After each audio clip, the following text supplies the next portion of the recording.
नमस्कार, मैं सुभाष राय। भारत पाकिस्तान की हालिया भिड़ंत न सिर्फ चीनी हथियारों की हकीकत को उजागर किया है, बल्कि हिंद प्रशांत क्षेत्र में भू राजनीतिक समीकरणों को भी बदल दिया है। भारत की इस जीत ने न सिर्फ हमारी सेना का मनोबल बढ़ाया है, बल्कि हमें यह भी दिखाया है कि सही रणनीति और सही तकनीक के साथ हम किसी भी बड़ी से बड़ी चुनौती का सामना कर सकते हैं। पहलगाम आतंकी हमले के बाद भारत की जवाबी कार्रवाई ने पाकिस्तान का कचूमर तो निकाल ही दिया, लेकिन इससे चीन भी थर थर कांप रहा है, क्योंकि उसके दिए तमाम हथियार उस चीनी माल जैसे निकले जो किसी काम का नहीं होता और उन्हें खरीदने वाले के पास पछताने के अलावा कोई चारा नहीं बचता।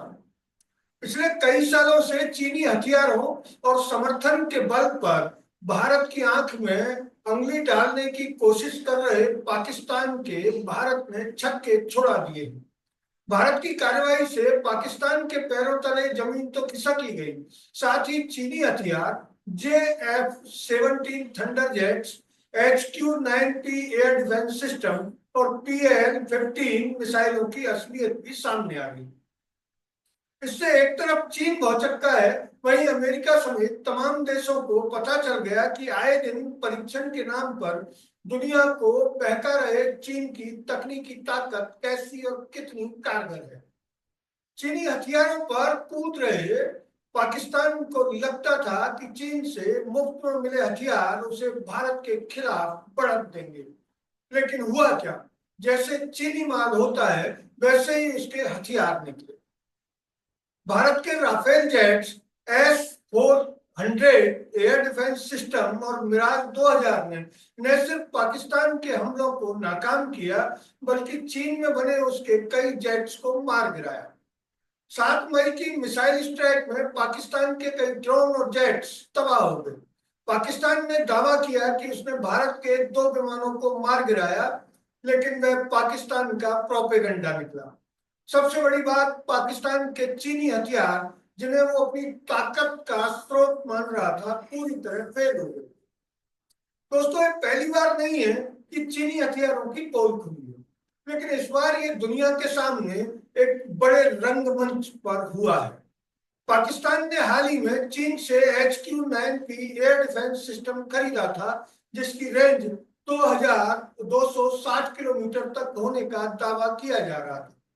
इसके अलावा चीन और पाकिस्तान के संयुक्त प्रयासों से अमेरिकी तकनीक चुराकर बनाए गए JF-17 थंडर जेट्स के साथ ही PAL-15 मिसाइलें भी जंग के मैदान में मुकाबला नहीं कर पाई, जबकि चीन इन मिसाइलों को अपनी सबसे अत्याधुनिक मिसाइल बताता है। ये सारी तकनीक भारत के सामने बेकार साबित हुई है। भारत की S-400 प्रणाली ने पाकिस्तान के ड्रोन और मिसाइल हमलों को नाकाम कर दिया, और राफेल जेट्स ने JF-17 को आसमान में ही धूल चटा दी। क्या आपको पता है कि JF-17 जेट्स और PAL-15 मिसाइलें वही हैं जिन्हें चीन अपनी ताइवान और हिंद प्रशांत क्षेत्र में दबदबे की रणनीति का मुख्य हथियार मानता है, लेकिन असली इम्तिहान में ये बुरी तरह नाकाम रहे। इससे साफ हो गया कि चीन भले ही आर्थिक ताकत बन गया हो, लेकिन सैन्य ताकत के मामले में अभी उसे लंबा रास्ता तय करना है। इस जीत का सबसे बड़ा असर यह हुआ कि भारतीय सेना का मनोबल 7वें आसमान पर है। 2019 में भारत और पाकिस्तान के बीच हुई भिड़ंत में भारत को कुछ कमियों का सामना करना पड़ा था, खासकर अपनी पुरानी रूसी तकनीक की वजह से। लेकिन तब से भारत ने अपनी वायुसेना को मजबूत करने के लिए कई कदम उठाए। 36 राफेल जेट्स की खरीद, S-400 सिस्टम का अधिग्रहण और मिराज 2000 जैसे विमानों का आधुनिकीकरण, इन सब ने भारत की हवाई ताकत को बेजोड़ बना दिया। इस बेजोड़ ताकत के सामने पाकिस्तान के चीनी हथियार टिक ही नहीं पाए, लेकिन ये जीत सिर्फ पाकिस्तान के खिलाफ नहीं थी। इसका एक बड़ा संदेश चीन के लिए है, जो लद्दाख सीमा पर भारत को लगातार परेशान करने की कोशिश कर रहा है। 2020 के गलवान घाटी संघर्ष के बाद से चीन ने अपनी सैन्य तैनाती बढ़ा रखी है और वो भारत को दो मोर्चों पर उलझाने की रणनीति पर काम कर रहा है। एक तरफ पाकिस्तान के साथ मिलकर और दूसरी तरफ लद्दाख में अपनी हरकतों से।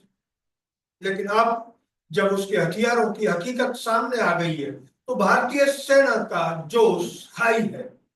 हमारे जवान अब सिर्फ पाकिस्तान को ही नहीं बल्कि चीन को भी तिब्बत के पार खदेड़ने के लिए तैयार है। इस घटना का असर सिर्फ भारत और पाकिस्तान तक सीमित नहीं है। इसका सबसे बड़ा प्रभाव हिंद प्रशांत क्षेत्र पर पड़ेगा। चीन पिछले कुछ सालों से इस क्षेत्र में अपनी सैन्य ताकत बढ़ाने की कोशिश कर रहा है।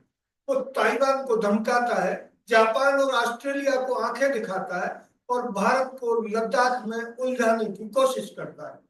लेकिन अब जब उसके हथियारों की असलियत सामने आ ही गई है तो इन सभी देशों ने राहत की सांस ली है। अब जब ये साफ हो गया है कि चीन की सैन्य ताकत उतनी बड़ी नहीं है जितनी वो दिखाने की कोशिश करता है, तो इन देशों को ये साफ हो गया कि अमेरिका की बराबरी करने का दिखावा कर रहा चीन असल में सैनिक ताकत नहीं बल्कि आर्थिक ताकत है और उसकी विशाल सेना से घबराने की कोई जरूरत नहीं। चीन को अक्सर एक उभरती हुई महाशक्ति के रूप में रेखांकित किया जाता है। उसकी अर्थव्यवस्था दुनिया की दूसरी सबसे बड़ी अर्थव्यवस्था बताई जाती है। उसने बेल्ट एंड रोड इनिशिएटिव के जरिए कई देशों को अपने प्रभाव में ले रखा है। लेकिन इस जंग ने यह सवाल खड़ा कर दिया है कि क्या चीन वाकई एक सैनिक ताकत बन गया है। उसके हथियार जो उसने पाकिस्तान को दिए भारत की तकनीक के सामने टिक ही नहीं पाए। मतलब साफ है, चीन भले ही आर्थिक ताकत बन गया हो लेकिन सैन्य ताकत के मामले में वह उतना मजबूत नहीं है जितना होने का दिखावा करता है। चीन की पीपुल्स लिबरेशन आर्मी यानी पीएलए को दुनिया की सबसे बड़ी ताकतवर सेना माना जाता है, लेकिन उसकी असली ताकत का इम्तिहान अभी तक किसी बड़े युद्ध में नहीं हुआ है। 1962 के भारत के साथ युद्ध के बाद से चीन ने कोई बड़ा युद्ध नहीं लड़ा और अब जब उसके हथियारों की असलियत सामने आई है तो ये सवाल और गहरा हो गया है कि क्या चीन वाकई वो ताकत है जो वो बनने का दावा करता है। इस जीत ने भारत को एक नई रणनीति बनाने का मौका भी दिया है। लद्दाख में चीन के साथ चल रहे तनाव को देखते हुए भारत अब अपनी सेना को और मजबूत करने की दिशा में तेजी से कदम बढ़ा रहा है। भारत ने अपनी उत्तरी सीमा पर सैन्य तैनाती बढ़ा दी है और अब वो चीन को उसी की भाषा में जवाब देने के लिए तैयार है। इसके अलावा भारत ने क्वाड देशों के साथ अपने रिश्तों को और मजबूत करने का फैसला भी कर रखा है। जापान, ऑस्ट्रेलिया और अमेरिका के साथ मिलकर भारत अब हिंद प्रशांत क्षेत्र में चीन की हर हरकत का मुंहतोड़ उत्तर दे पाएगा।